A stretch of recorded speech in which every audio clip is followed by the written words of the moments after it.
محمد وآل محمد.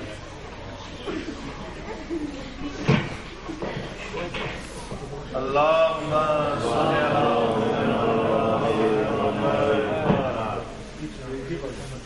صلوات محمد.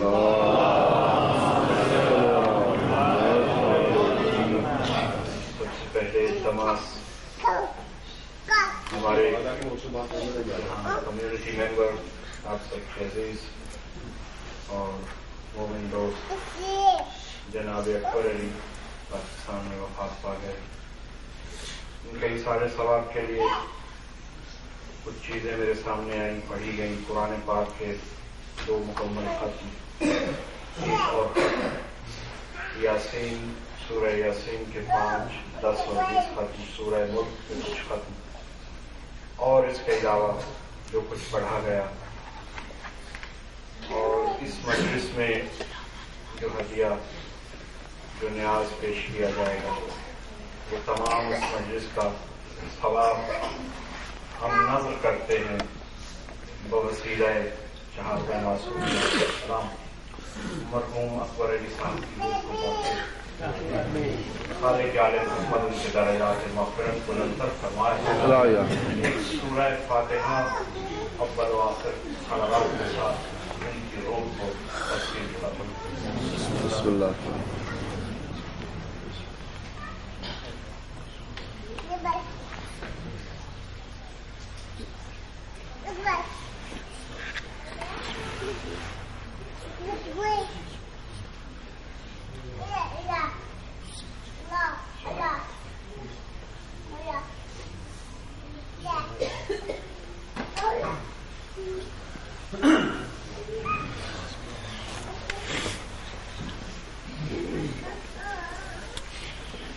تعالیٰ سے دعا ہے کہ مرحوم کے درجات بلند ہوں، جمیع مومنین و مومنات کے درجات دیوار آل محمد میں بلند ہوں. ایک دعا اور ایک مومن اور مومنہ کے لیے مسلسل تاکید ہے اور اکثر یہاں سے عرض کرتا رہوں گا کہ عشرہ مجالس میں ذکر حسین کے صدقے مختار علی صاحب اور زرینہ بی بی جس بھی پریشانی میں 2-4 ہیں، جس مشکل سے حق تعالی اس ذکر کا صدقہ ان کی تمام شرعی پریشانیاں دور کرنا. صلوات محمد وآل محمد.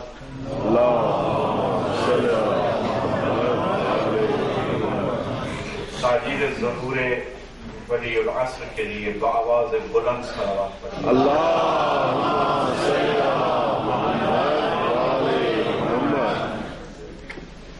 اعوذ باللہ من الشیطان الرجیم. بسم اللہ الرحمن الرحیم. الحمد للہ الذی جعل الحمد مفتاحا لذکرہ وسبیلا الی جنانہ.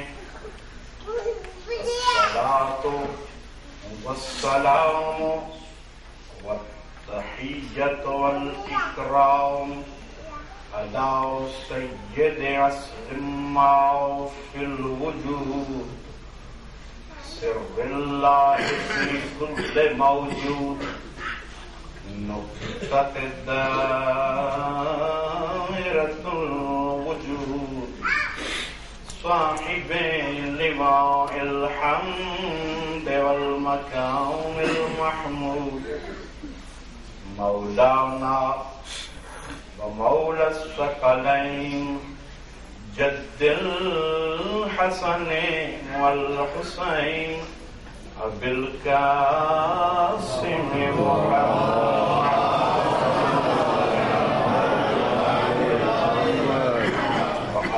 أهل بيته الطيبين الطاهرين المعصومين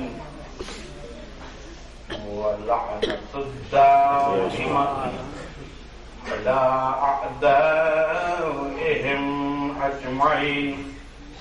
أما بعد فقد قال الله تبارك وتعالى في محكم كتابه المجيد بسم الله الرحمن الرحيم إنما وليكم الله ورسوله والذين آمنوا الذين يقيمون الصلاة ويؤتون الزكاة وهم راكعون.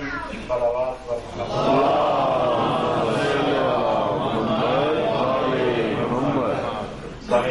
گرامی کا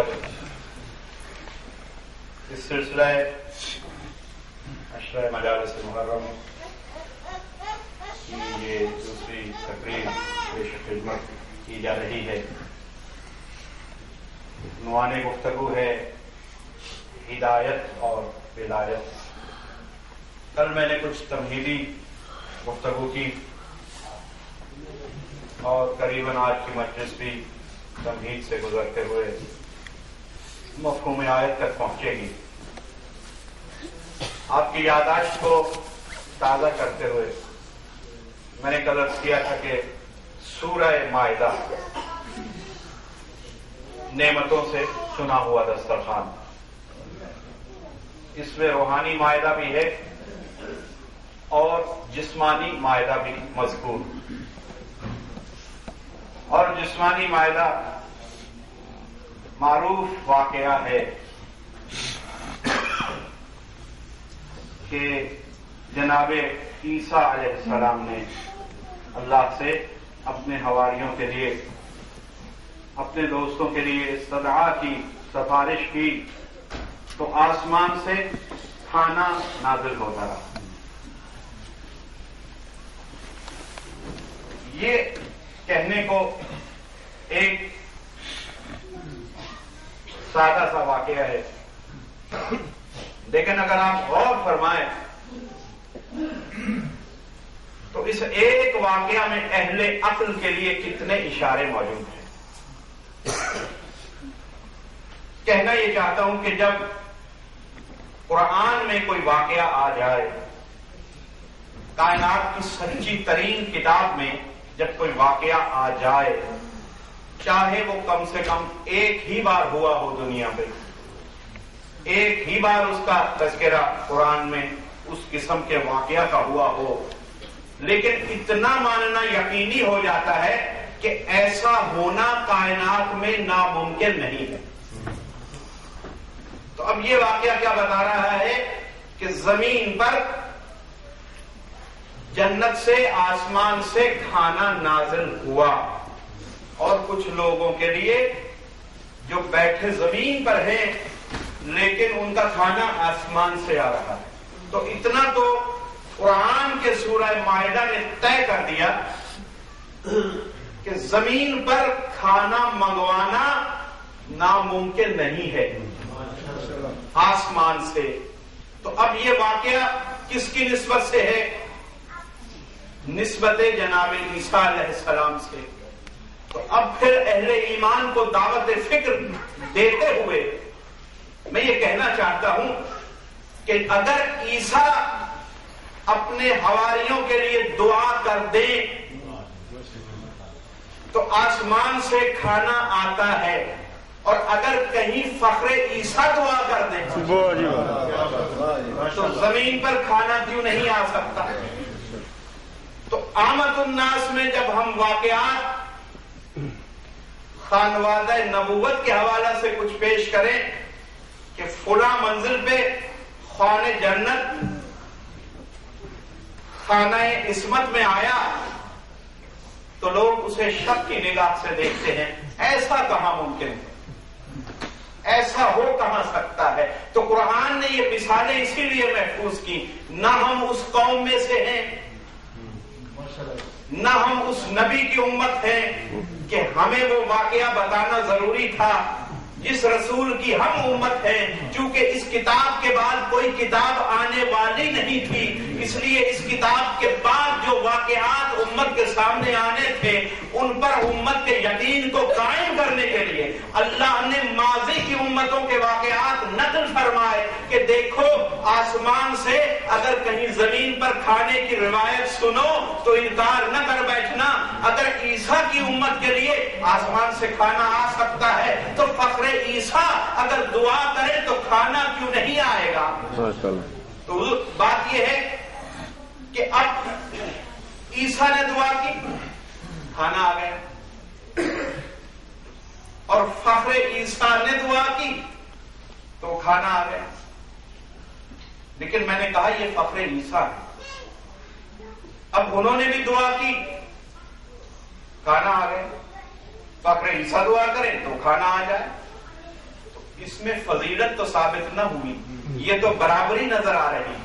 بھئی فضیلت کیسے ثابت ہوگی؟ فضیلت ایسے ثابت ہوگی کہ عیسیٰ کی منزل میں یہ یقین لانا پڑے گا کہ کھانا تب ہی آتا تھا جب خود عیسیٰ دعا کرتے تھے. اور فخر عیسیٰ کی فضیلت یہ ہے کہ گھر کی کوئی ادنا سی کنیز بھی دعا کر دے تو آسمان سے کھانا نہ ہو.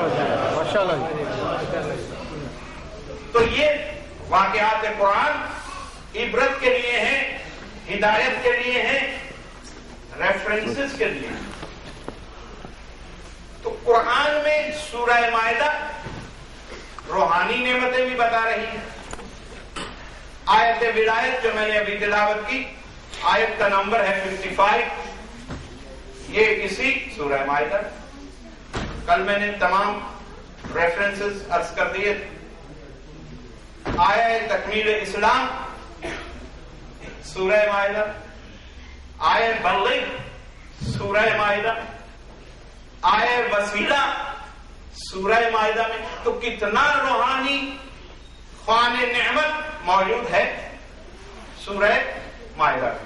بس اب سوچنے کا مرحلہ یہ ہے حضور کہ آیت کا ترجمہ چاہتا ہوں کہ آپ کو موضوع سے آہستہ آہستہ قریب کرتے ہوئے اب میں آیت کا ترجمہ پیش کر دوں. لیکن یہ ایسی معروف آیت ہے کہ میں یہ سوچتا ہوں کہ اگر میں آج ترجمہ نہ بھی کروں تو ایک مجلس آل محمد میں حاضر رہنے والا مومن کوئی بھی اٹھ کر اس کا ترجمہ سنا سکتا ہے, کیونکہ یہ آیت ولایت ہے اور صاحبان ولایت کی مجلس میں تکرار سے اس آیت کا تذکرہ ہوتا ہے. انما ولیکم اللہ, انما حصر ہے. حصر کیا ہے؟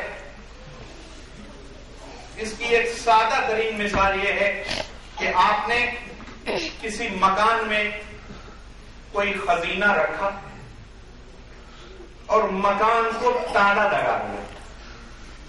اب اس تالے کے سبب نہ کوئی باہر سے کوئی چیز اس مکان میں داخل ہو سکتی ہے اور نہ اس خزینے میں سے رکھی ہوئی کوئی چیز مکان کے باہر جا سکتی ہے.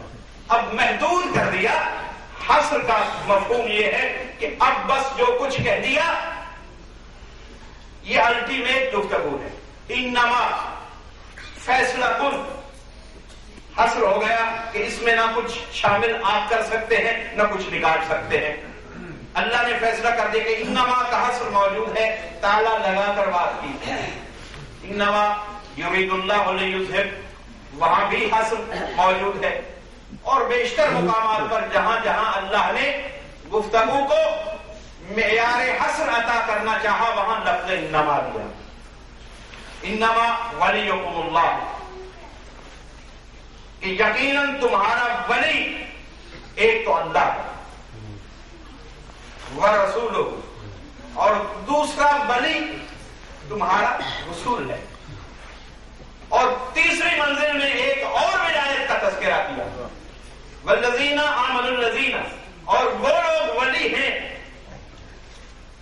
آمنوا الذین کے جو ایمان لائے, ویقیمون الصلاۃ, اور صلاۃ کو قائم کیا, ویؤتون الزکاۃ وہم راکعون, اور وہ زکات دیتے ہیں اس حالت میں کہ حالت رکوع میں ہوتے ہیں.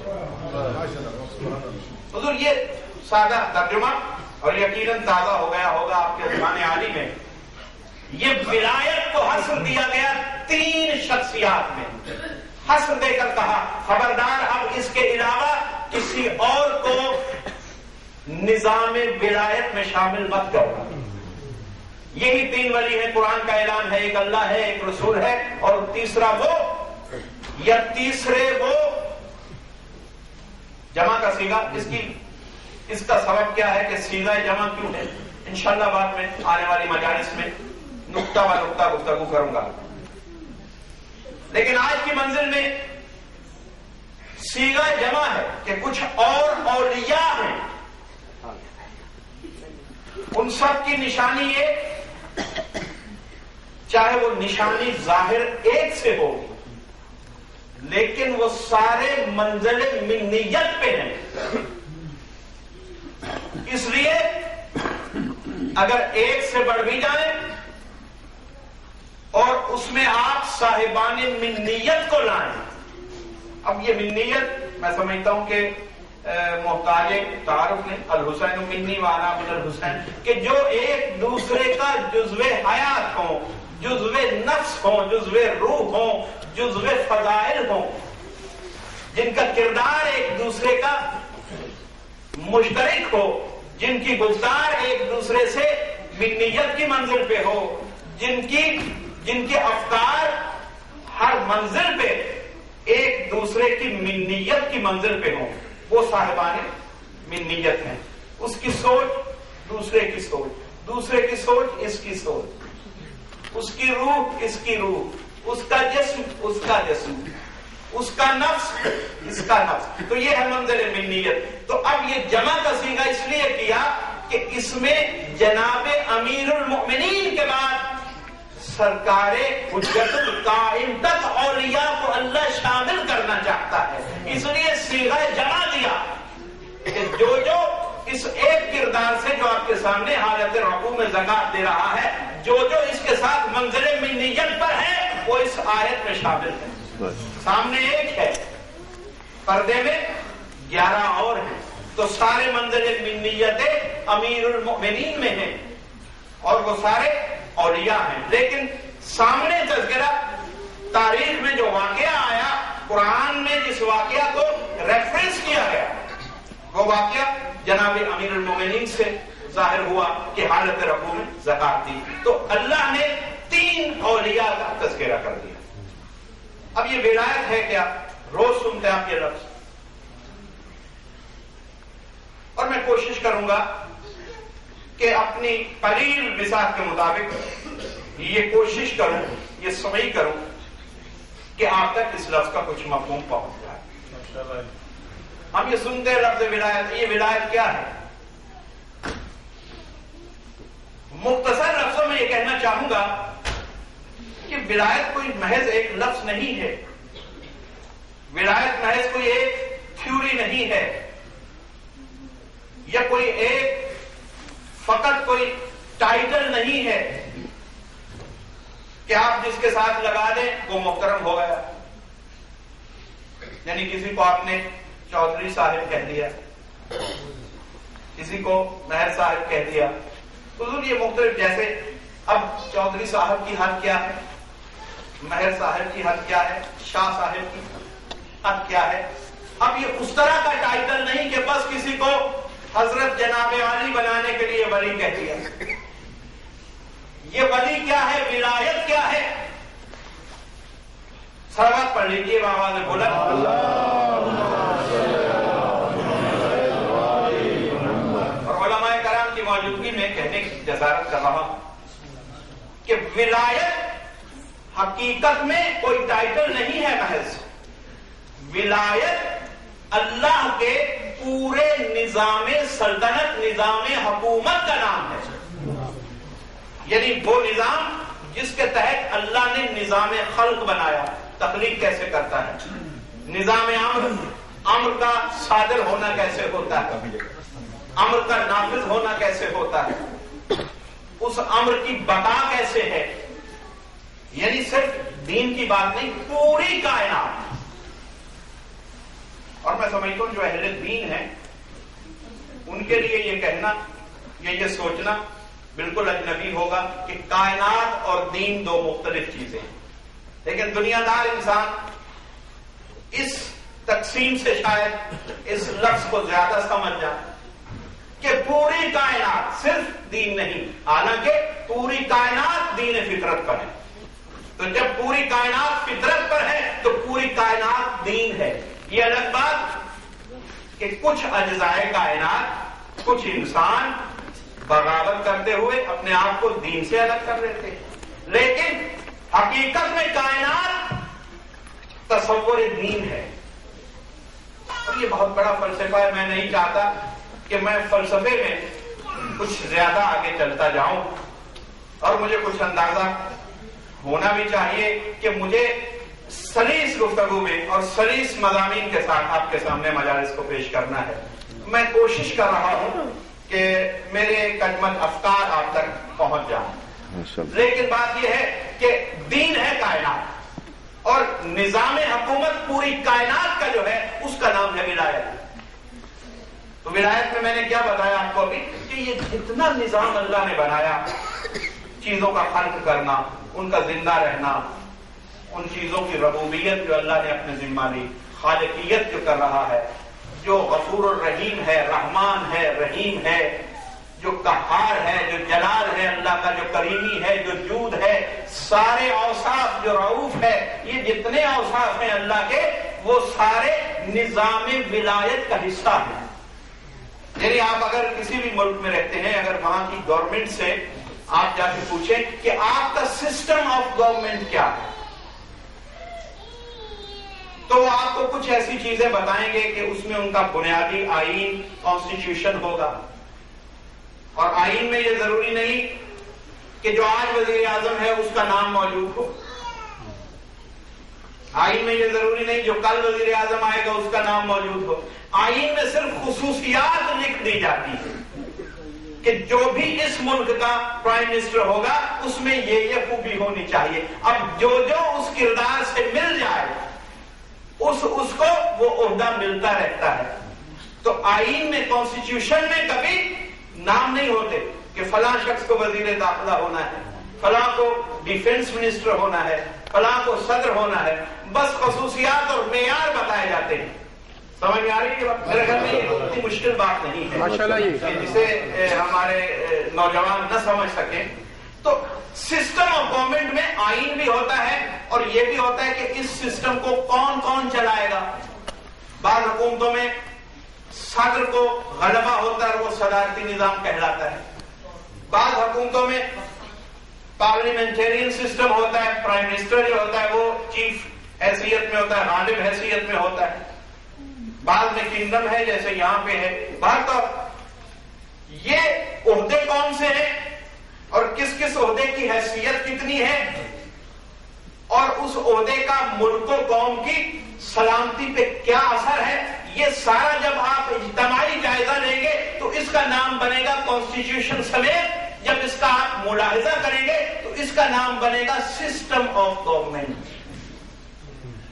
اب اللہ نے جو اتنے فخر سے، اتنے اعزاز سے ولایت کے لفظ کو اپنے رسول اور مومن، صاحب صلاۃ اور صاحب زکات در رکوع کا تذکرہ کیا ہے، تو حضور یہ اتنے فخر سے ولایت کا تعارف کیوں کرایا؟ حقیقت میں اللہ بتانا یہ چاہتا ہے کائنات کو، مسلمان کو، اہل اسلام کو کہ اگر میری وحدانیت پر ایمان لے آئے ہو تو اب میرے سسٹم آف گورنمنٹ کو بھی سمجھ لو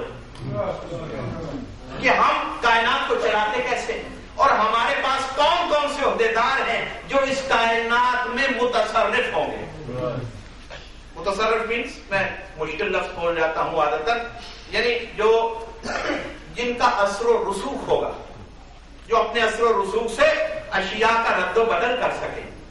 تو یہ چیزیں جن کا امر، جن کا آرڈر چلے گا، جن کا احترام ہوگا، جن کے لیے پوری اسٹیٹ جو کائنات کی ہے وہ اشاروں کی پابند رہے گی، ان عہدوں کا ذکر نظام ولایت میں کیا، آیت ولایت میں.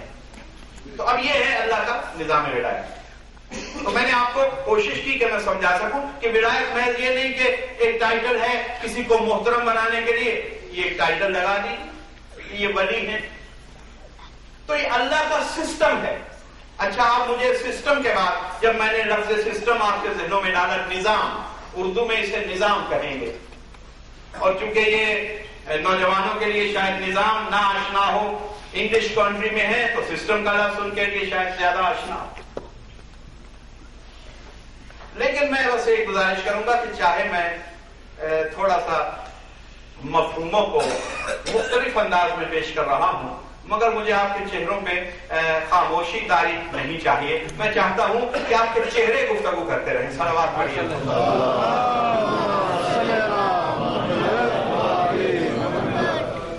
اب یہ دیکھیے سسٹم آف گورنمنٹ، اب سب سے بڑی اوپر سے جو سب سے پہلی ولایت مطلقہ ہے، جو مطلق حاکم ہے کائنات کا، وہ کون ہے؟ انما ولیکم اللہ، جس کا ذکر سب سے پہلے ہوا، وہ حاکم مطلق ہے. اور انشاءاللہ اگر آپ اس ٹاپک میں میرے ساتھ تعاون کریں گے اور تھوڑے سے انوالو ہو گئے تو باقی مجالس میں انوالومنٹ جیسا لطف آئے گا آپ کو، کیونکہ تمہید تھوڑی سی مشکل ہوا کرتی ہے. آپ کو سبجیکٹ کی کچھ بنیادی چیزیں، کچھ ایلیمنٹس سمجھانے ہوتے ہیں، کچھ فارمولے ذہنوں میں ڈالنے پڑتے ہیں، ان فارمولوں کی مدد سے آئندہ مجالس ہوں گے. تو حضور بات یہ ہے کہ یہ سسٹم آف گورنمنٹ ہے، ولایت، اور اس کے اجزاء کون ہیں، ارکان کون ہیں، اس آیت میں ان کا ذکر ہے. تو یہ آیت بہت اہم ہے. میں کہتا ہوں کہ اگر پورا قرآن حکیم کسی کو حاصل نہ بھی ہو اور صرف یہ آیت سامنے آ جائے تو اس میں اللہ کی وحدانیت بھی ہے، اللہ کی برتری بھی ہے، اللہ کی ولایت مطلقہ بھی ہے. اسی آیت میں رسالت بھی ہے، رسالت کے اختیارات بھی ہیں.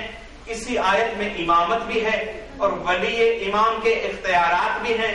اسی آیت میں عبادت بھی ہے اور اسی آیت میں نماز کا تذکرہ ہے، اسی آیت میں زکوٰۃ کا تذکرہ ہے، اسی آیت میں رکوع کا تذکرہ ہے. تو ایک پورا نظام عبودیت بھی اسی آیت میں محفوظ ہے. اتنی مہم آیت ہے یہ آیت ولایت. اچھا اس آیت میں اب نظام کیا ہے، تھوڑا سا نظام سمجھانے کی کوشش کروں گا. لوگوں کو ہمیشہ اس آیت میں بحث کرتے ہوئے دیکھا تو نہ ولایت اول پر بحث. پہلی ولایت اول کیا ہے؟ انما ولیکم اللہ. سب کو اعتراف ہے، آسانی سے مان لیا جاتا ہے جس نے کلمہ پڑھ لیا. رسول کی ولایت تسلیم. بحث ہوتی ہے تیسری ولایت پر کہ یہ کون ہے. روایات میں بعض لوگوں نے، میں نے کل عرض کیا تھا کہ یہ وہ خاندان ہے کہ یہ آیت آنے کے بعد عمل نہیں کرتا، آیت آنے سے پہلے کرتا ہے اور اس اپنے عمل کو آیت بنا دیتا ہے. لیکن کچھ ایسے بھی ہیں دوسری قسم کے مومن جو میں نے کل عرض کیے کہ جن کو آیت کے بعد آیت پہ عمل کرنا ہے اپنا ایمان ثابت کرنے کے لیے. تو اس آیت کے آنے کے بعد جب توجہ ہوئی اس موضوع پہ کہ حالت رکوع میں زکوٰۃ دینے سے ولایت ملتی ہے، تو روایتوں میں ہے کہ میں نام نہیں لوں گا، کچھ ایسی معتبر شخصیات تھی، ایک کہتے ہیں کہ میں نے 40 انگوٹھیاں دی. ریہرسل کرتے رہے کہ شاید کوئی ایک چھوٹی سی آیت اتر آئے، لیکن بعد میں کوئی آیت نہیں اتری، کیونکہ جو فطرتاً جو باطناً عمل تھا وہ صادر ہو چکا تھا، اور جس کے عمل پر آیت بنتی ہے وہ اپنے عمل کا نفاذ کر چکا تھا. اب کاپی کرنے والے کو اس کا اجر نہیں مل سکتا، اب کاپی کرنے والا کبھی اس کے برابر نہیں جا سکتا. لیکن میں یہ بات کر رہا ہوں کہ شروع سے یہ آیت منزل ولایت امیر المومنین پر چپتی رہی کہ تیسرے ولی کی سمجھ نہیں آ رہی. اور اسی لیے جب تک کائنات میں سماعت اور گفتگو کا رشتہ باقی ہے، میں سمجھتا ہوں کہ آیت ولایت پر گفتگو جاری رہے گی. صلوات پڑھ لیجیے. بسم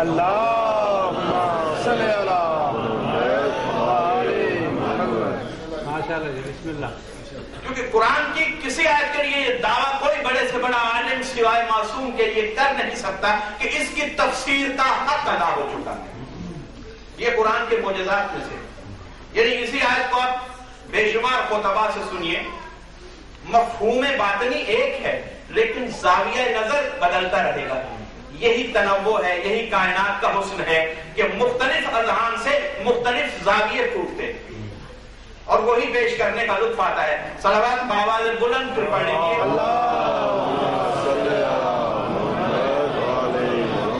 اچھا، اب انتہائی سادہ منزل میں آپ پہنچا ہوں جو آپ تک کنوے ہو جائے گی کہ ولایت کا نظام اب میں سمجھانا چاہتا ہوں کہ اللہ کی ولایت پر شک نہیں، طے ہے. رسول پر کوئی بحث نہیں. ولایت ثالثہ پر، ولایت صاحب زکات در عالم رقوع پر گفتگو ہے کہ کون ہے. تو بات یہ ہے کہ ہم بھی اسی حوالہ سے آج گفتگو کریں کہ توحید کی منزل میں ایک بات آج ذہنوں میں رکھ لیجیے کہ جتنا شرک کیا جاتا ہے دنیا میں وہ اللہ کی پہچان کے معاملے میں ہرگز نہیں ہے. وحدانیت کو مان لیا گیا ہے کم از کم پورے عالم اسلام میں. اگر آپ دوسرے مذاہب کا بھی مطالعہ کریں تو وہ بھی جس دیوتا کو پوج رہے ہیں اس کے بعد بھی ایک غیبی طاقت کو مان رہے ہیں جس کے لیے کبھی اوپر والا کبھی کچھ اس طرح کے لفظ استعمال کیے جاتے ہیں. مگر سمجھ میں کیا بات آئی؟ اگر آپ اتنا وقت نہیں کہ میں بہت سی مثالیں دے کر آپ کو سمجھاؤں اور آپ کو بور کرتا چلا جاؤں. کچھ چیزیں آپ کے حوالے ڈاٹس کی صورت میں کر دیتا ہوں. خالی جگہ ڈاٹ ڈاٹ ڈاٹ آپ انہیں خود انشاءاللہ پر کرتے رہیں گے. مجلس کے بعد جا کر کم از کم 10-15 منٹ مجلس کو غور سے اگر آپ سوچتے رہیں کہ آج کی مجلس میں کہا کیا گیا تو حق کے مجلس آپ تک ترسیل ہو جائے. یہی مقصد ہوتا ہے کہ فکر کو بیدار کیا جائے. اور اگر فکر کو بیدار نہیں کرنا، کچھ رٹے رٹائے فضائل یہاں سے بیان کر دینے ہیں تو آپ نے آنے کے بعد کچھ بھی نہیں لیا. ایک کیسٹ بھی یہ خدمت انجام دے سکتی ہے.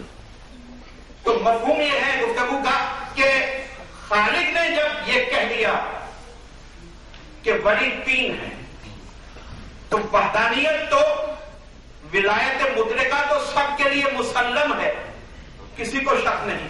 تو توحید کی آئیڈیالوجی میں، تھیوری میں کسی کو شک نہیں. صرف پریکٹیکل میں جا کر شرک کیا جاتا ہے.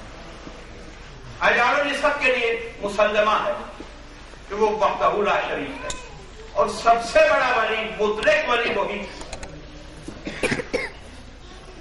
توحید کے تصور میں کہیں ملاوٹ نہیں. شرک کہاں آ رہا ہے؟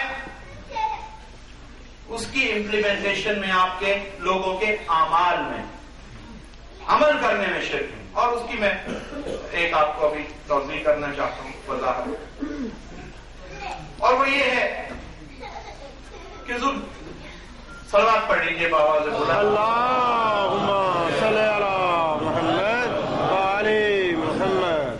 نعرہ تکبیر. اللہ اکبر. نعرہ رسالت. یا رسول اللہ. نعرہ حیدری. یا علی یا علی یا علی. صلوات پر محمد. اللہم صلی علی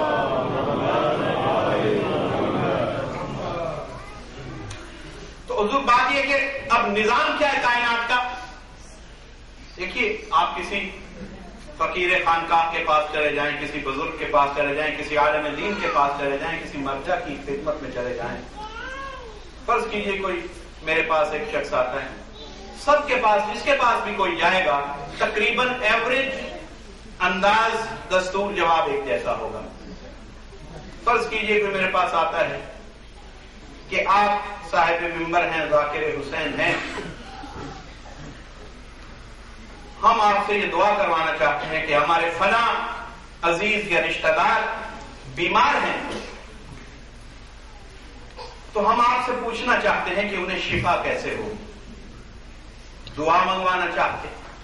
تو اب میں ہوں یا کوئی شخص، وہ کیا جواب دے کہ بھائی بات یہ ہے کہ انشاءاللہ میں شفا کے لیے بارگاہ شافی سے دعا اور التجا ضرور کروں گا، لیکن اس شہر میں میرے علم کے مطابق فلاں ڈاکٹر بہت حاذق ہیں، بڑے مؤثر ڈاکٹر ہیں، اچھی شہرت کے ڈاکٹر ہیں، طبیب ہیں، آپ ان کے پاس اپنے مریض کو لے جائیے، وہ دوا دیں گے، میں دعا کروں گا، شفا اللہ عطا کرے۔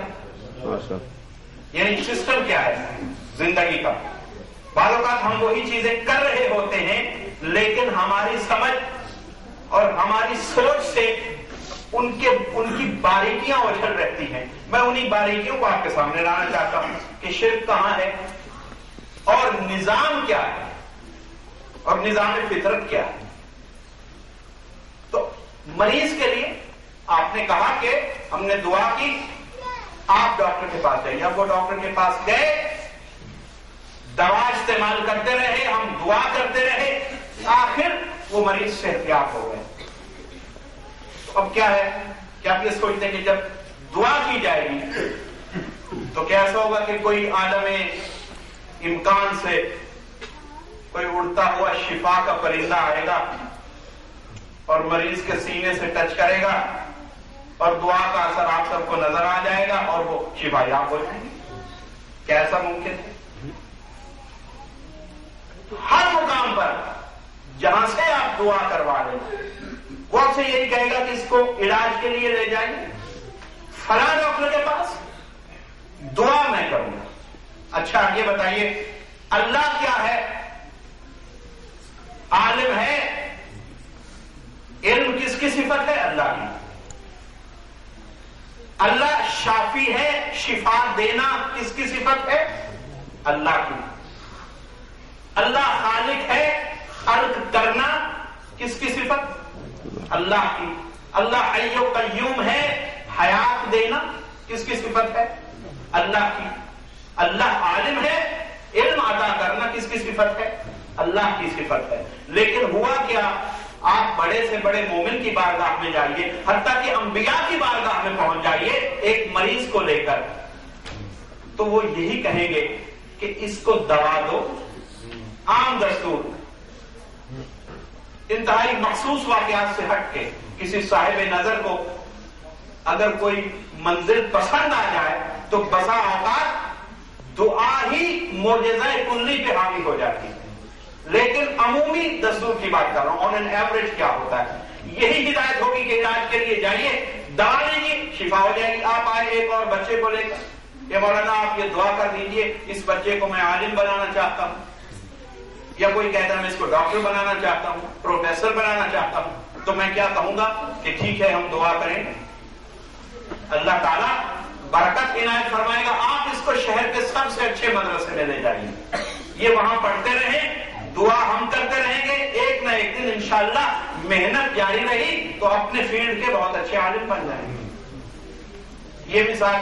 اسی طرح کوئی آئے کہ رزق کی تنگی ہے تو آپ دعا کریں گے، یا آپ مخیر ہیں، صاحب ثروت ہیں، تو ایک تھیلی تھوڑے سے پیسے کی دے دیں گے اور کہیں گے کہ یہ لے جائیے، آپ اس سے فلاں کاروبار شروع کر لیجئے، اللہ برکت دے گا، آپ کے برے دن اچھے دنوں میں بدل جائیں۔